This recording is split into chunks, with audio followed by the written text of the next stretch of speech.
Hi, my name is Max, and this is a cajon.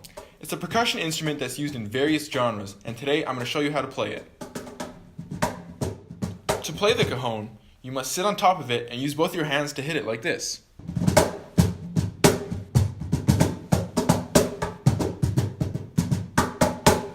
If you hit the drum more like in the center, you get a deeper, heavier tone. But if you move your hand up to the top, you get a lighter, harder tone, and you can mix and match the tones.